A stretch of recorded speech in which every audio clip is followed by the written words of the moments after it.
For someone just starting off, is breeding ball pythons a challenge and a hard thing to accomplish? Well, in today's video, I'm going to be answering that question, whether it is a challenge to breed ball pythons or if it's something fairly easy to do. My name is Nick Pulaski. Growing up, I have always had a passion for wildlife, and with that passion, along with my passion of filmmaking, I get taken on some amazing adventures creating wildlife content, getting up close with a variety of incredible animals. So come follow along as I pursue my goals of educating, inspiring, exploring, and conserving wildlife, all while having fun, seeing the beauty in our natural world. In today's video, we're going to be going over the topic of breeding ball pythons. Now, not necessarily going over in today's video how to breed ball pythons. We're more so going to be discussing if it is a difficult thing or an easy thing to breed ball pythons. So if it's a challenge or not to breed ball pythons, essentially. So I have been breeding ball pythons for, this is about my 4th or 5th season right now of breeding ball pythons. Now that's not 4 to 5 years of consistent breeding, obviously. If you guys have been watching the past few years of videos, you obviously know that and what's happened in the past few years. But I have been off and on breeding for that time, and I have had recent success in breeding ball pythons, and I don't want to necessarily discuss today how to breed ball pythons, but I want to discuss what people that are new to the hobby and new to the ball python industry, what they are to expect if they want to get into breeding ball pythons. We've talked in this in the past as well too a little bit. I always think when people ask me, Nick, what should I be working with in terms of pairings and stuff like that?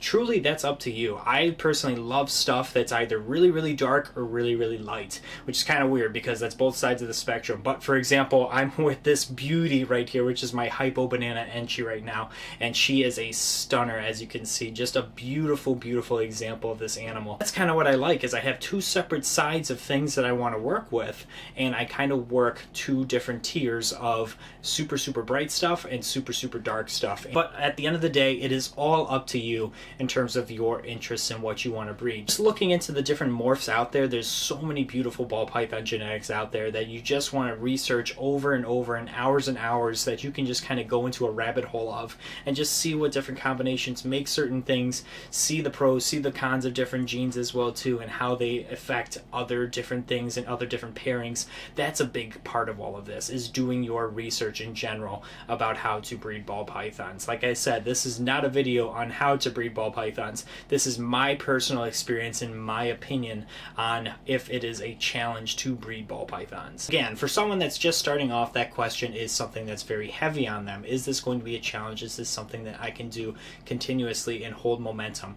I'm going to put things in a little bit more perspective here from someone that's not a extreme breeder by any means or sort of means, but just a hobbyist at that. And I just want to go over some of the things that come to my mind first and foremost when I am talking to someone that has this topic. The first thing is do you have a 3 to 5 year plan in mind with your projects? You know, so if you have a small ball python collection right now of maybe like 5 to 25 animals right now, do you have a plan in place of where you want your projects to go? That is key. You know, it's not just 1 year's worth of projects and pairings. It is a whole map out of what you want to expect and what you want to hold back to continuously let the snowball keep growing in some sort of way, because you want to continuously build off of those projects to hit a certain outcome and then continuously just keep amping it up from there. That is going to be a key feature as well, is doing something of that kind of nature and having that far out plan, setting those goals early enough that you can have something to look forward to in 3 to 5 years especially. That's going to be something that's going to be truly rewarding at the end of the day. Now, me personally, I am someone that raised all my animals up. I really don't have too much that I have personally bought as adults. And that was truly my personal choice, because I didn't want to rush the process by any means. I wanted to see these animals grow. I wanted to raise these animals up. It's truly more rewarding, like if you're someone that's a gardener, planting that seed and watching that plant grow, growing these guys and raising these guys up.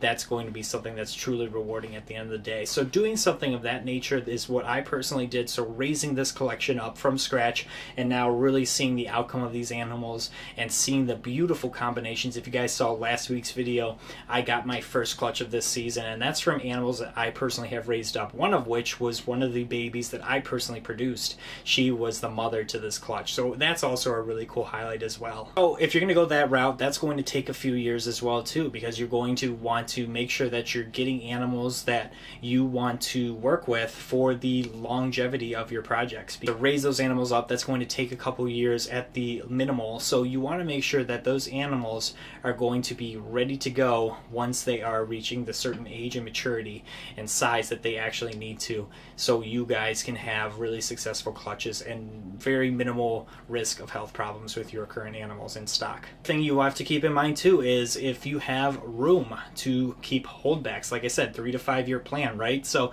it's not just keeping your 5 to 25 animals. I would say maybe even the sweet spot of like 15 to 25 animals at a minimal is what people will have, but then holding back babies and holding back production year after year is something that you also have to keep in mind too, because you want to help and see these projects grow and raise those projects up. That kind of leads me into one of my foundation points right here too, is the foundation with any collection, any sort of size, whether you're going to be breeding or not, or if you're just collecting as a hobbyist or anything, is do you have a solid food source? Because that is the absolute foundation to keeping a reptile collection going, is do you have a solid food source and food production supply for your animals, because you want to make sure that you don't run out of food for these guys, because obviously you don't want these guys to starve. You want to make sure that they're maintaining proper weight and they're staying on a consistent schedule to some sort of degree to make sure that these guys have nice healthy size to them and have nice healthy clutches as well too. That's also a true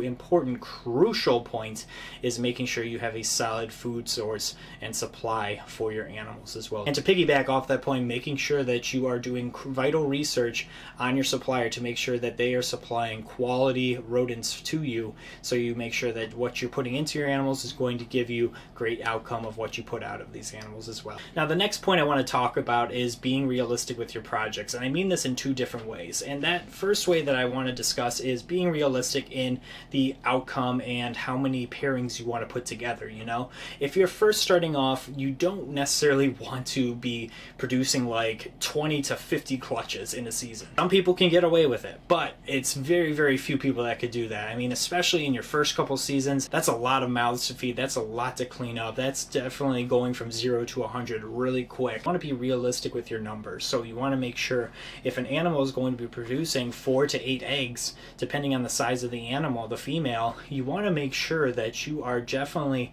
being ready and prepared for those types of things and having ample room available to take on all those babies. So you want to make sure that you're keeping your numbers lower for the first couple seasons and grow from there. And the next thing about being realistic with your projects is don't just assume that you're going to hit the odds every single time.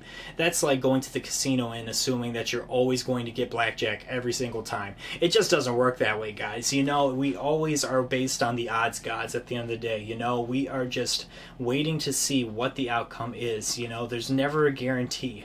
You know, obviously there is some guarantee that goes to certain things. Even on that point, there's never a guarantee that a clutch is going to make it to full term. Things happen, guys. I've had my fair share of failures and things just kind of go haywire. Last season, for example, I had some terrible situations happen where none of my females went at the end of the day, and I pulled the plug on the operation because I didn't want to danger my females any further, and I didn't want to put any stress on the animals whatsoever. So I pulled the plug on breeding last season, and that was the right move to make at the end of the day, and I was really comfortable with that move. There are other situations where you may have some problems with either maternally incubating eggs or artificially incubating eggs. Something could go wrong with the incubator, something could go wrong with the eggs. They may not make it to full term.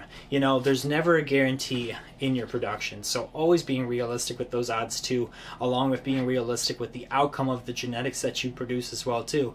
You're never going to always hit every single thing that you want every single season, so having that realistic approach to these things is going to set you up better for success and put a better picture in your mind to be more pleasantly surprised with the animals you produce. The next crucial thing I would say is, do you have a solid marketing strategy with these animals?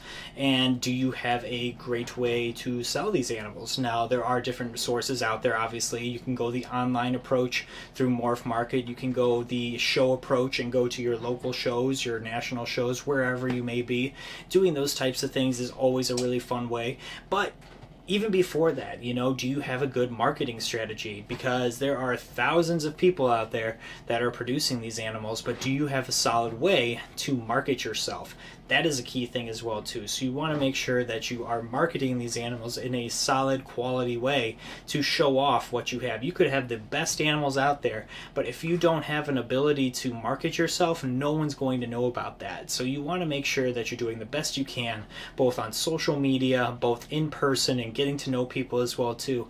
That's the best way to go about those things for sure. And I highly recommend doing those things and having a marketing strategy before you even put a male and female together. And again, guys, I'm just coming up with these things off the top of my head. I've just been really excited right now with the breeding season going on with me personally and the outcomes that we're having. If you guys haven't seen my past couple videos about the eggs that we've produced so far, definitely make sure you go check those out as well. We have some more eggs coming in this upcoming week as well too, so I'm super stoked about that.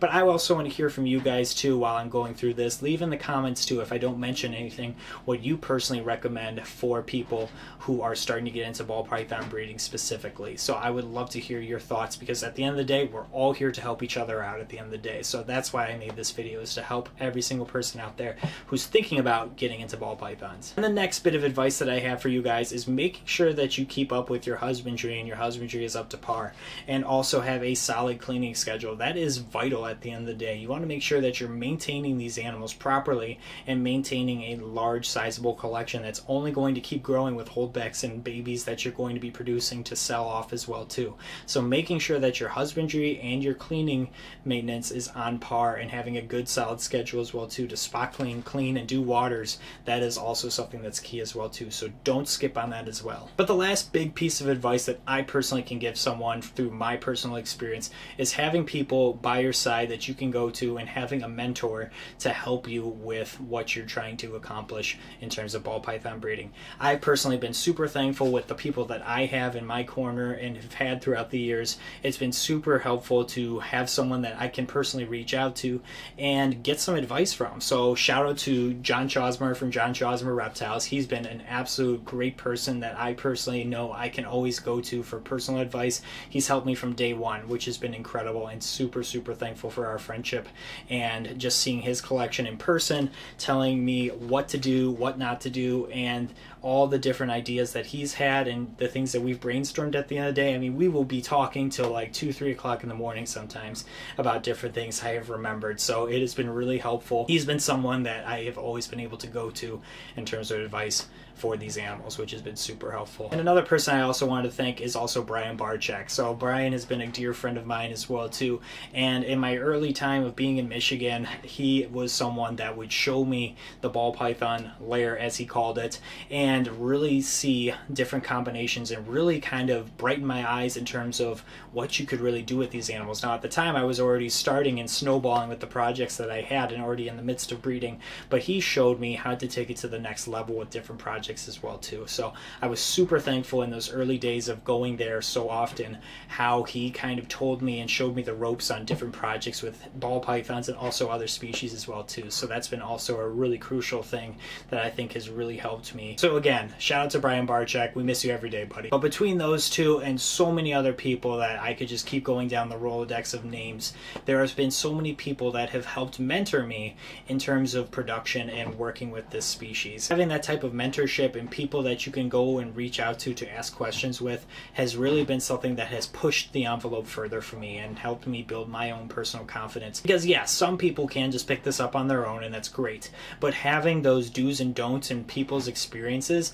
is only going to help you progress on further and really help you avoid doing some stuff that can lead to some failures and really put a hold on some of the projects that you're trying to work with. So having those experiences, having those lessons, having that advice is something that's vital. And it's definitely something that I feel personally is vital, is having someone that can give you advice from their personal experience as well. Breeding ball python's a challenge. It can be, but there are ways to make it a lot simpler. so you have a lot less hiccups in the road. There are going to be challenges, there are going to be roadblocks in the way, but it is something, if you do things properly, if you research how to work with these animals, if you are keeping your husbandry well, if you're doing these steps that I recommended as well too, those are the things to keep in mind when you are trying to start a breeding project with these guys, is just making sure that you know what you're getting into at the end of the day. It's super fun, it's super rewarding, but it is super time consuming as well too. But you want to make sure you're doing all that you can to set yourself up for success before you even put a male with a female. So I hope you guys enjoyed today's video. I hope it was informative for you guys. And again, if you guys have advice that I haven't said in this video, definitely leave that down below as well. I would love to hear it as well too. Me personally as a breeder, and so many other people would as well. Thank you guys so much for tuning in today. If you guys could do me a few favors, if you could like the video, subscribe to the channel, I would greatly appreciate it, as well as hit that notification bell so you know when I upload. And definitely check us out on our social media. We've been posting updates from the clutches we've had so far there. It's been a really exciting time with all the production that's going on here, so I'm super stoked for the future coming videos as well too, to share all this exciting stuff with you. We have some really cool stuff, I'm telling you guys, so you don't want to miss it, so stay tuned for that. As always guys, I appreciate you guys so much, so thank you guys so much for tuning in today, and until next time, we will see you guys soon. Take care.